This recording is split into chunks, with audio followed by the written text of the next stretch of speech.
আমি আরো ধন্যবাদ জানাই বিএনপিকে আমাকে মনোনয়ন না দেবার জন্যে। আমাকে মনোনয়ন না দেওয়ার কারণেই আমি বুঝতে পেরেছি বাংলাদেশের টেকনাফ থেকে তেঁতুলিয়া কত লক্ষ মানুষের ভালোবাসা, দোয়া, সহযোগিতা আমার পাশে ছিল।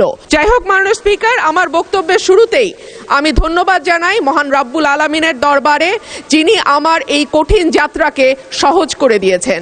আমি তারপরে ধন্যবাদ জানাই আমার অসংখ্য নেতাকর্মী যারা নানানভাবে বঞ্চিত হয়ে ভয় ভীতির মধ্যে দিয়ে আমার নির্বাচন করেছে, দল থেকে বহিষ্কার হয়েছে, কিন্তু তারা আমাকে ছেড়ে যায় নাই।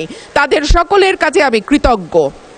মাননীয় স্পিকার, আমি আরো ধন্যবাদ জানাই বিএনপিকে আমাকে মনোনয়ন না দেবার জন্যে। আমাকে মনোনয়ন না দেওয়ার কারণেই আমি বুঝতে পেরেছি বাংলাদেশের টেকনাফ থেকে তেঁতুলিয়া কত লক্ষ মানুষের ভালোবাসা, দোয়া, সহযোগিতা আমার পাশে ছিল।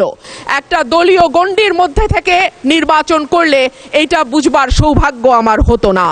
মাননীয় স্পিকার, আমি গভীর শ্রদ্ধার সঙ্গে স্মরণ করি দেশনেত্রী, 3 বারের সাবেক প্রধানমন্ত্রী বেগম খালেদা জিয়াকে, যিনি আমাকে স্নেহ দিয়ে রাজনীতিতে এনেছিলেন এবং আমি বিশ্বাস করি তার অপূর্ণতা এই সংসদে কোনো দিন পূরণ হবে না।